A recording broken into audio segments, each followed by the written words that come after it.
औरत ज़ात जब कनवारी होती है। एक लड़की जब कनवारी होती है तो बहुत ही लाडली सी और नाजुक सी होती है।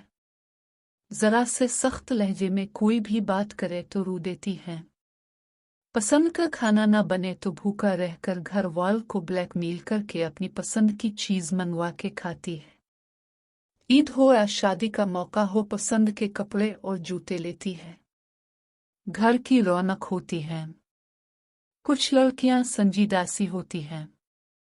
वालिदैन के दिल का सुकून, हर मामले में सोच समझ के फैसले करने वाली, काबिल सद एहतरम, एक सुलझी हुई लड़की जिसकी सब इज्जत करते हैं।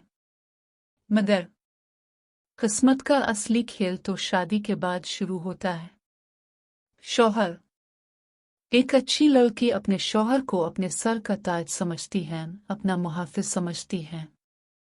इसकी मोहब्बत सिर्फ अपने शौहर के लिए होती है, इसकी खूबसूरती सिर्फ अपने शौहर के लिए होती है। अच्छी लड़कियां शौहर की फर्मा बरदार बन के रहती हैं और अक्लमंद शौहर अपनी बीवी को अपने दिल की रानी बना के रखते हैं। इसकी हर छोटी बड़ी ज़रूरत का ख़ास ख्याल रखते हैं।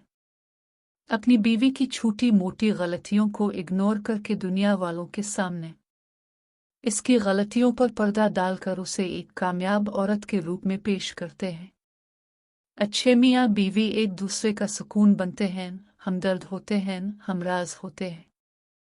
लेकिन अगर कोई सुलझी और काबिल इज्जत लड़की किसी बेकदरे के हाथ लग जाए तो वो भी बेकदरी हो जाती है। वो कीमती सी लड़की अपनी अहमियत, अपना मकाम खो देती है। जो कभी सबकी नज़रों में कामयाब थी, इसे कम अक्ल शौहर ऐबदार साबित करने की कोशिश करते हैं।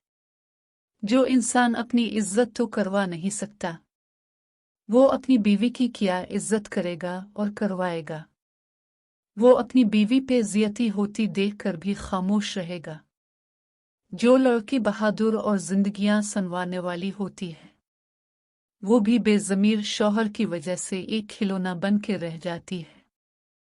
खुदा के वास्ते अपनी बेटियों की जिम्मेदारी को सर से उतारने के चक्कर में इसका हाथ किसी जाहिल के हाथ में मत थमा दीजिएगा। अल्लाह पाक हर बेटी के नसीब अच्छे फरमा, आमीन।